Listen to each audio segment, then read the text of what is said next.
Hello everyone, I'm Sheldon Baker, host of Healthy Bytes.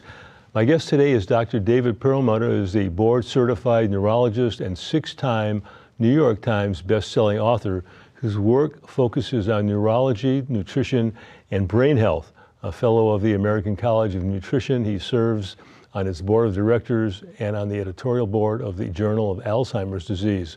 His books, including the #1 bestseller, Grain Brain, have been published in 32 languages and sold in over 1 million copies. Dr. Perlmutter lectures globally at leading institutions and has been featured on major media outlets. His contributions have earned him numerous national and international awards for clinical innovation. His upcoming book, Brain Defenders, focuses on the pivotal role of brain immune system, the brain's immune cells, and in protecting, repairing, and programming the brain for lifelong resistance.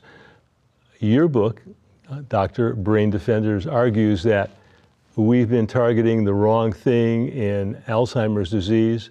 What is the core fallacy behind the current amyloid-focused treatment model?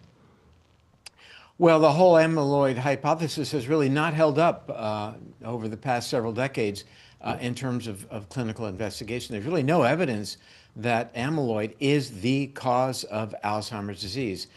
Numerous individuals have significant amounts of plaque burden, amyloid plaque in their brains at autopsy, and yet remained cognitively intact throughout their lives. And similarly, there are plenty of Alzheimer's patients who don't have any beta amyloid. But even more importantly, I think the idea of clinical trials that target amyloid reduction. In fact, there are several medications out there that target amyloid and are in fact quite successful in removing amyloid from the brain, but this has not led to any meaningful cognitive improvement at all in these Alzheimer's individuals, despite the fact that indeed the plaque is lowered. So even the most recent studies that are coming out with respect to the drugs that are being popularized that have been FDA approved, drugs like acanumab and lecanemab, aducanumab, they highlight this troubling disconnection between a biomarker change, in other words, lowering the beta amyloid, and having any meaningful impact in terms of patient outcome. And to be fair, these therapies carry significant risks, including hemorrhaging into the brain, that we really need to talk about. So, you know, I'm all in. If we could develop a drug that would really target the multiple events that are happening in the Alzheimer's brain, but we're not there yet. We know that the upstream issues, way before we should be considering beta amyloid, have to do with things like metabolic changes in the brain and changes, as you mentioned in the introduction, in the function of the brain's immune system. And what is so empowering about this understanding, which is relatively new, is that our lifestyle choices have a huge impact on these things, and therefore, when we understand this, we understand that our lifestyle choices have a direct impact on our ability to chart our own brain's destiny. That gets to the realm of Alzheimer's prevention long before, you know, we're looking for some kind of medication to, you know, at fourth and long to really help us with our cognitive decline. You say Alzheimer's is not primarily a disease of plaques and tangles, but of misdirected immunity. How do you focus on that? Well, that's what the book focuses on. That's what Brain Defenders is all about. We recognize that these cells in the brain called microglia, the microglial cells, the real champions of the brain's immune system, if you will, can at times shift to being threatening and exist in a multitude of phenotypes, but the scientific research really looks at whether they are M2, helpful, or M1, threatening, or what I call the evil twin. And we want to keep M2 microglia deeply involved in maintenance of our synapses, of our brain cells, of our blood-brain barrier, which is what they do.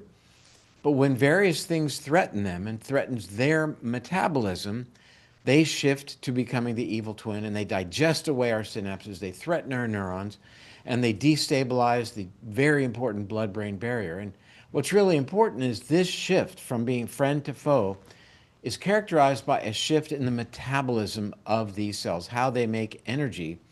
And the empowering part of Brain Defenders is I demonstrate how their metabolism of these cells in your brain, upon which your brain function depends, mirrors the metabolism of your body. So what did I just say? That, if your body is metabolically intact, you're in great shape as it relates to your brain's immune system and therefore your brain's destiny. And I say that here in America, where more than 90% of adults has at least one component of metabolic derangement, and therefore, this is a terrific understanding now, an explanation as to why these brain degenerative conditions well beyond Alzheimer's are so prevalent. What does the science show about the triggers, dietary, metabolic, and environmental, that shift microglia into a destructive pro-inflammatory state? Well, the science reveals that there are a multitude of issues that threaten to, we call it polarize, our microglia away from being supportive to being destructive. I think perhaps tops on the list are going to be the metabolic issues of having high blood sugar and insulin resistance, as well as inflammation. And let me dwell on the inflammation part for just a moment, because it ends up explaining a lot of things. Inflammation can polarize our microglia away from being supportive and being threatening. That inflammation can come from anywhere in the body, whether it's arthritis from the lungs or even from issues in the intestines. So it really allows us to understand this gut-brain connection in a way that relates this gut-brain connection to brain degeneration. We never fully understood that before, but when gut inflammation is happening, or there's a permeability of the gut lining and things get into the circulation that turn on inflammation, this is a bad scenario for the brain. And as mentioned, metabolic issues like elevated blood sugar are absolutely threatening to polarize these microglial cells away from being supportive to being threatening. We can now image this activity in real time in live humans, the shift of the microglia away from being M2 to being M1 destructive. And that allows us to test various interventions which really act way upstream in comparison to where we find things like plaques and tangles that you referred to earlier. But as we understand how metabolism shifts can threaten our microglia, we begin to understand, for example, why risk of Alzheimer's is as much as quadrupled in people with type 2 diabetes. I'm talking about 40 million Americans right now. When you add in those who are pre-diabetic, we're talking about perhaps 90 million American adults suffering from a situation that is dramatically increasing their risk for cognitive decline. In your new and upcoming book, Brain Defenders, you note neuroinflammation precedes pathology by decades. Why is early lifestyle intervention more powerful than any late-stage drug? It's a great point. And, in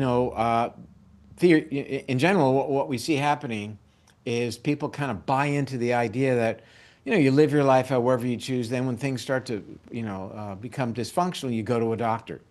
Well, the brain doesn't really give you much of a grace period. When you're beginning to have memory issues and executive function issues, et cetera, walking into the room and not knowing why, getting lost, losing things, forgetting people's names, there is a lot of pathology that has already gone on. That we have a pretty good buffer, but by the time we have what we call clinical manifestations, we're way down the road. So to wait until you're 60 or 70, and now we call it old timers disease, is really inappropriate. I think that, as John Kennedy said it in his inaugural address, the time to fix the roof is when the sun is shining. So the seeds are sown for Alzheimer's in our 30s and in our 40s. That's when we start to have, the beginnings of our metabolic dysfunction that presages the clinical manifestation, the memory loss, et cetera, by decades.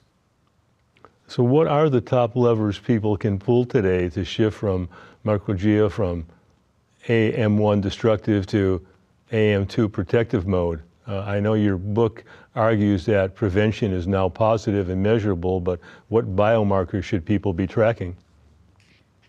I don't want to be too difficult about that, but I think step one would be to recognize that you're in charge, that you're pulling the levers here in terms of charting your brain's destiny, and that the notion of outsourcing this to a doctor once you're having difficulty with your brain makes no sense. I mean, people are having their cholesterol levels checked early on as a way of, being preventive as it relates to heart disease. We should be doing the same thing with respect to our brain health. And as I discussed in the book, having cognitive evaluations at age 50, looking at your blood sugar at age 30 and your fasting insulin and your A1C, and perhaps if they're not where they need to be, using like a continuous glucose monitor, being much more attentive to these issues, paying attention to your waist to hip ratio. That doesn't sound very sophisticated.